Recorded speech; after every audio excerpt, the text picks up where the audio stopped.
Money beyond basic material comfort doesn't add anything to life. It adds options, and options only excite the ego. Life's baseline needs are cheap: food, shelter, health, freedom to move, basic security. Once these are covered, money stops buying happiness.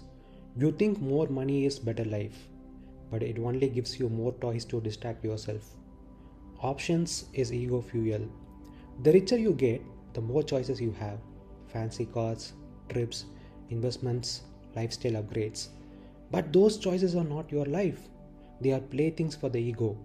Ego is never satisfied, it wants more, bigger, flashier. Money just feeds that loop. The illusion of value. People chase wealth thinking it will transform their internal experience, but it doesn't. Happiness, clarity, meaning, they don't live in wallets. Money can remove friction, but it cannot create depth. If your life is empty inside, a bigger bank balance only amplifies that emptiness. Your energy and focus get scattered. When your mind starts chasing options, your life's energy fragments. Instead of undivided energy on something that actually matters, you get distracted by buying experiences, status, or comfort. That's why so many rich people are still restless. Money is a tool, not a creator of life. Beyond comfort, it's like adding spices to a tasteless meal. You might enjoy it, but it doesn't feed your soul. Money beyond what you need to survive doesn't make life better. It only gives you more things to distract yourself with. That's all.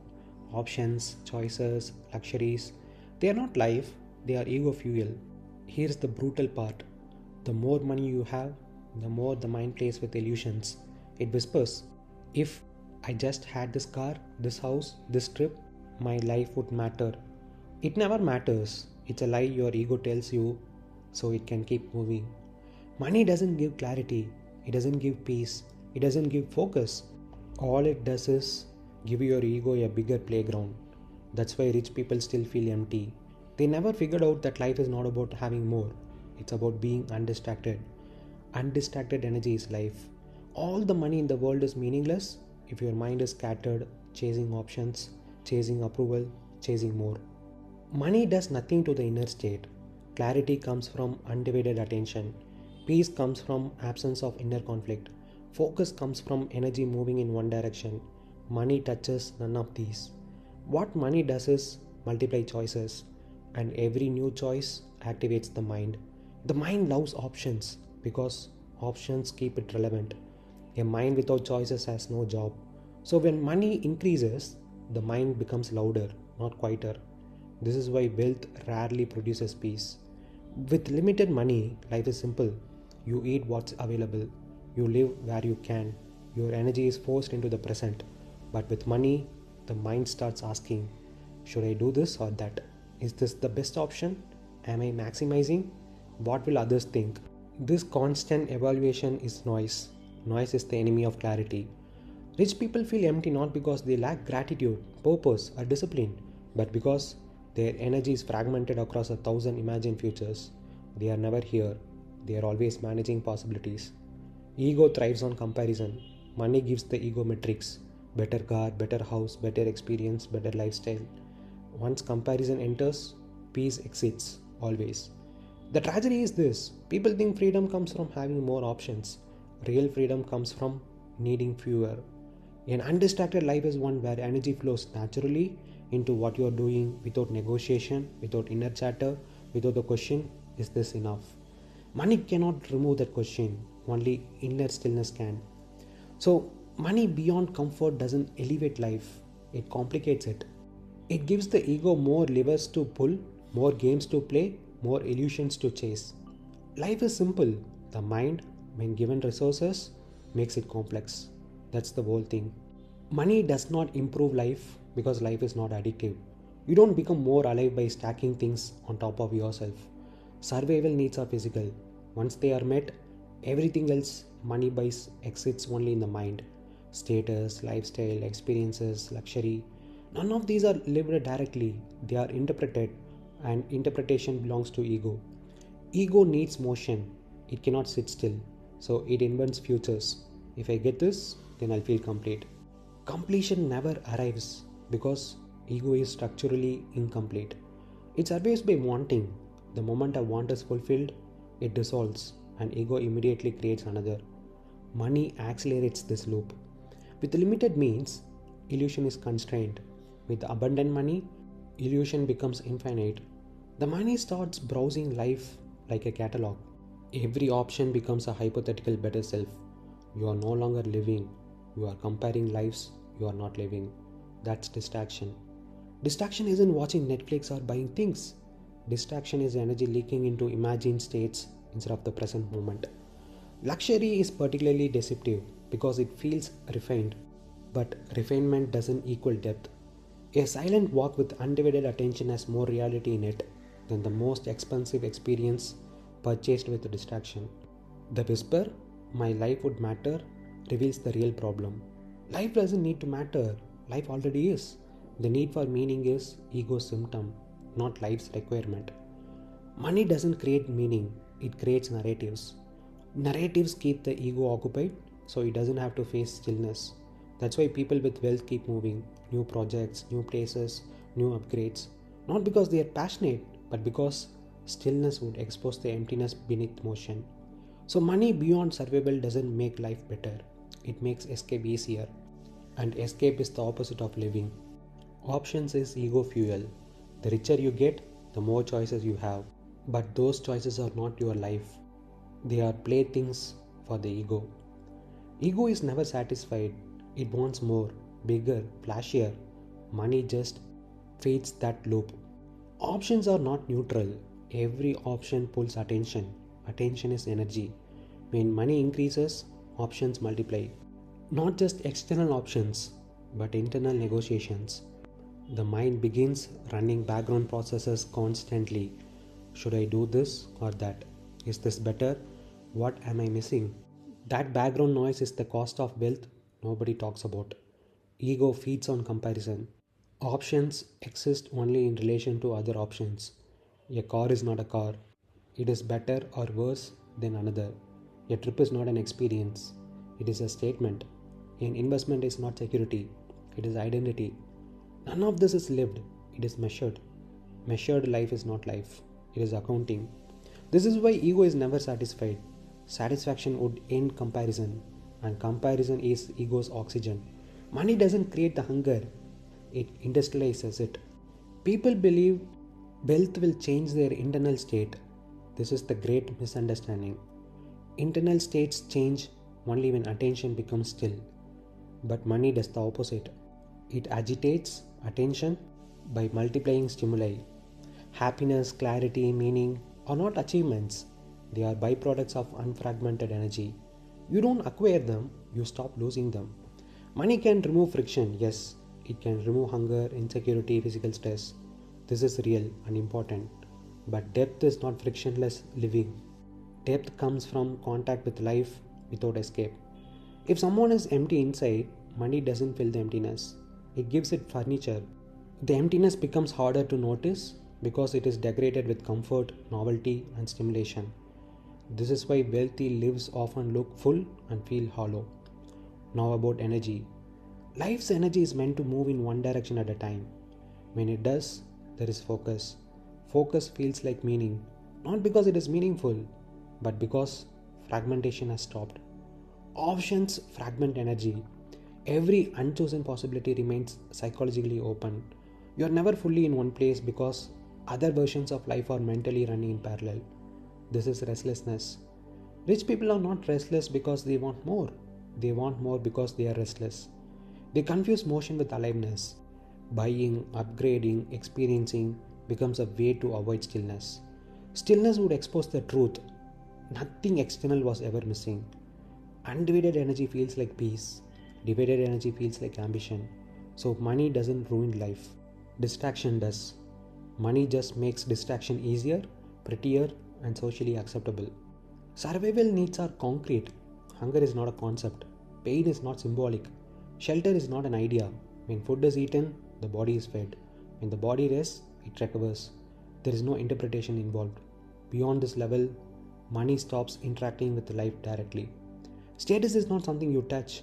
Lifestyle is not something you feel in the body. Luxury is not an experience, it is a story about an experience. A car, at its core, is movement. Once movement is achieved, everything else is interpretation. This is premium. This represents success. This says something about me. These are not lived realities, they are mental overlays. The luxurious trip, the luxurious meal, the luxurious house, without the story attached, loses most of its value. What remains is often ordinary. This is why luxury requires constant reinforcement through branding, social proof, and comparison. Without narrative, it collapses. Interpretation is ego's domain because ego exists only as narrative center. Ego is not an object, it is a commentator. It cannot live, only label, compare, and evaluate. So when money buys something beyond survival, it is not buying experience, it is buying permission for interpretation. Permission to feel superior, permission to feel special, permission to feel ahead, permission to feel validated. None of these are stable states. They require constant renewal. This is why people document experiences instead of inhabiting them. The mind must convert the event into identity. I went there, I did this, I am this kind of person. The moment becomes secondary to its meaning. Direct living has no meaning attached to it. Meaning appears only when life is filtered through thought. This is the core mistake. People think interpretation enhances experience. It actually replaces it. A silent walk with no story is direct. A luxury vacation filled with self-referencing is indirect. Money moves life from the first category to the second.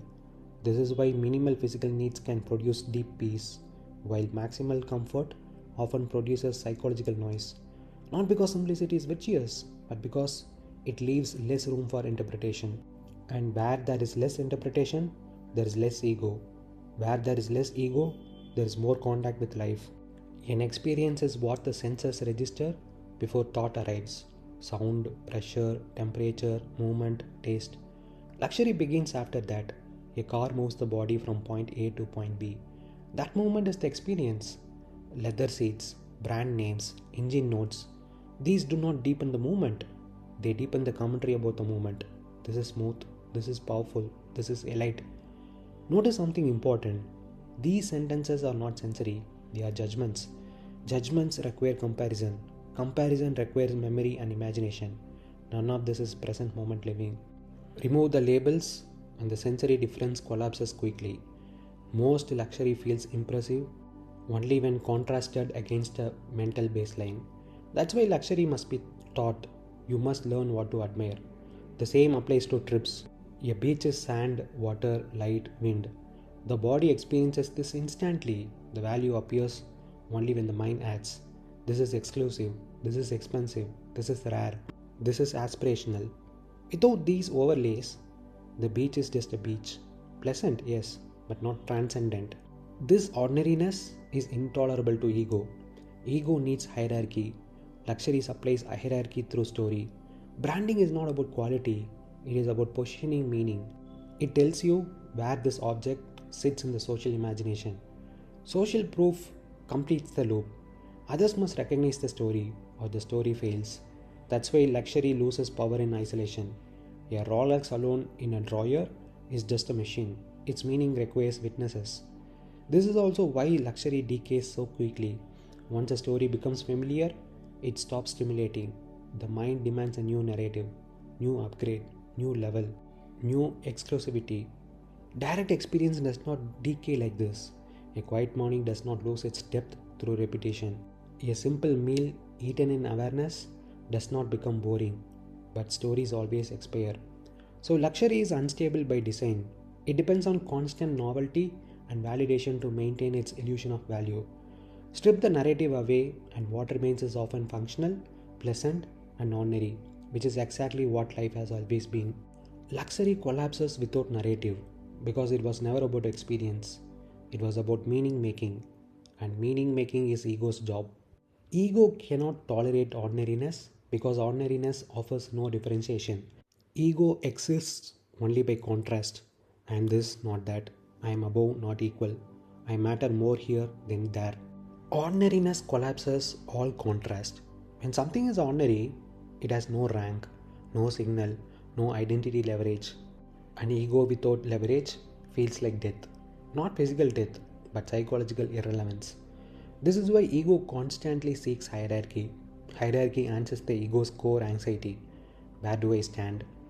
Luxury provides a ready-made answer, not through usefulness, but through symbolic placement. Branding is not about improving experience. If it were, branding wouldn't need logos, scarcity narratives, or price signaling. Branding's real function is to assign an object a position in the social imagination. This is not just a watch, this is success, this is taste, this is belonging to a higher tier. Notice what's happening. The object disappears, meaning replaces it. Luxury items are not consumed privately, they are consumed relationally. Their value depends on how they are perceived within a hierarchy. That's why luxury must be seen, named, recognized. Quality can exist without witnesses, status cannot. This is why ego finds ordinariness unbearable. Ordinariness removes ranking. It offers no story about superiority or inferiority. It simply is. And ego cannot live in is. Ego lives in more than and less than. Luxury restores hierarchy artificially. It creates a vertical distance where none naturally exists. A shirt becomes premium, a seat becomes business class, a neighborhood becomes elite. None of this changes the body's fundamental experience. It changes relative positioning. That positioning soothes ego temporarily, but only temporarily. Because hierarchy is unstable, there is always a higher tier, someone richer, someone rarer, someone more exclusive. So ego can never rest, it must keep climbing imaginary ladders. This is why luxury cultures are anxious cultures. They look confident on the surface but are internally vigilant, always scanning for signals, upgrades, threats to status. Ordinariness threatens all of this because it refuses the game. Ordinariness says, no ranking required, no story needed, no elevation possible. That silence is unbearable to ego, but deeply restful to life. So luxury is not about pleasure, it is about escaping from equality. And branding is the language that makes the escape believable. So, ordinariness is not a failure of life, it is the absence of ego's demand to be special. Luxury, status, and hierarchy are not upgrades to experience, they are substitutes for presence. They exist so the mind doesn't have to face the simplicity of what is. Branding gives meaning where none is needed. Status gives elevation where none exists. When the stories fall away, what remains is quiet, functional, sufficient. Ego calls this emptiness. Life calls it peace. Nothing needs to be added. Nothing needs to be proven. Nothing needs to be higher. When ego stops insisting on hierarchy, ordinariness stops feeling intolerable and starts feeling like rest. So, life does not need enhancement. It needs less interference. Money solves physical problems. Beyond that, it manufactures psychological ones. Options, comparisons, hierarchies, stories. Luxury, status, and branding do not deepen experience. They replace it with interpretation. Ego thrives in that replacement. Life does not. Ordinariness is not dull, it is unfiltered. It feels empty only because ego has nothing to do there. When ego quiets, the same ordinariness reveals clarity, steadiness, and peace. Nothing was ever missing, only attention was divided. When energy stops chasing meaning, hierarchy, and upgrades, life is no longer a project to improve. It becomes something to inhabit. So, money is necessary to remove hardship. Beyond that, it does not deepen life, it multiplies distraction. Options feel like freedom, but they pull attention outward and fragment energy. What gets excited is not life, but ego, the part that compares, measures, and imagines better versions of itself. Ego can never be satisfied, so more options only mean more restlessness. Life becomes richer not by adding choices, but by losing the need for them. When attention is undivided, nothing extra is required. Money can buy comfort, only simplicity buys peace.